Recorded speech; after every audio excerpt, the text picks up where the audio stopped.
To the best of my limited knowledge, I'm not really that sure that TikTok is any worse or better than any of the other social media companies that actually, as we are more and more and increasingly aware, have been behaving in ways that are unethical and shady and exploitative and manipulative with our information for decades, our personal information. I mean, the whole business model of social media is to be sleazy and underhanded with our analytics, the analytics that come from us and that they monetize. And as was said about Facebook in the early days, if you in a social media, if you're provided with a service from a social media company and it's free, then what you need to understand is that you're not the customer, you're the product. So this has been happening. The customers are the advertising companies, the corporates, and increasingly the governments, actually, the surveillance state. Do any of you actually know what happened to poor old Edward Snowden? Do you know what happened? Do you know why he is in permanent dangerous exile in the Russian Federation for the rest of his life? As a whistleblower, what he was busted for? He revealed through, and I think WikiLeaks had a part of this, and also Glenn Greenwald, who, by the way, did he won a Pulitzer Prize or a Nobel Prize for this coverage? Controversial though he is, he did win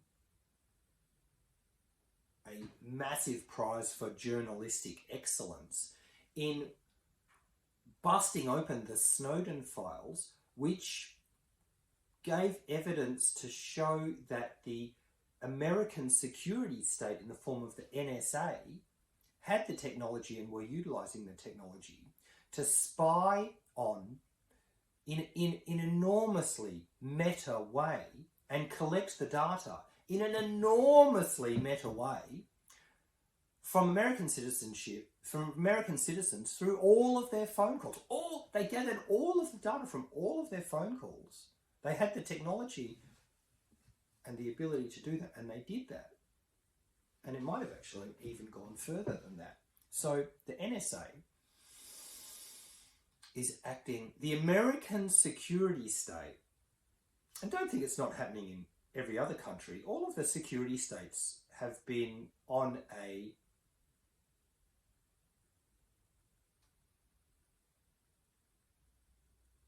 unquenchable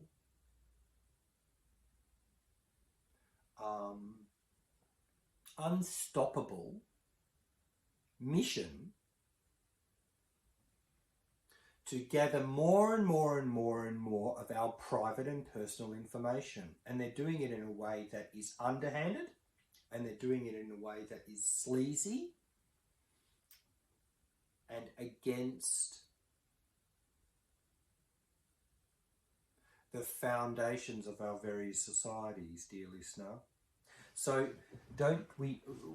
I think the central idea behind all of this is it's a very basic one. Public service, private citizen. In the current age, the private citizen is becoming less private. And it's happening through this data harvesting technology that is like crack for authoritarian surveillance states, security states, and governments. And the public service is becoming less public. We're becoming less knowledgeable and less able to know what these people who we pay for are doing in the name of safety and doing in our name. So that's what I think about all of this stuff. And back to my earlier point, the debate over TikTok and internet censorship more broadly shows that we are at a crossroads. One direction is good and one direction is bad. Now, I don't know entirely what the good direction is, but I'm inspired in this idea from... I'm inspired by one of my heroes, Carl Jung, and also one of his heroes, Friedrich Nietzsche. Now, Jung and Nietzsche talked about... So, Nietzsche talked about this idea called the death of God. The death of God, he said. God is dead and we have killed him, and there will not be enough water in the earth to wash away all of the blood that will result from this monumental and cataclysmic and catastrophic development in the evolution of humankind. They're pretty intense. But look at the 20th century and the bloodshed of the 20th century, and look, whew, warfare never imagined previously. So what Nietzsche was talking about is we seem to have come to the end of our ability to continue to find utility in the monotheistic religions, the great monotheistic religions of Judaism,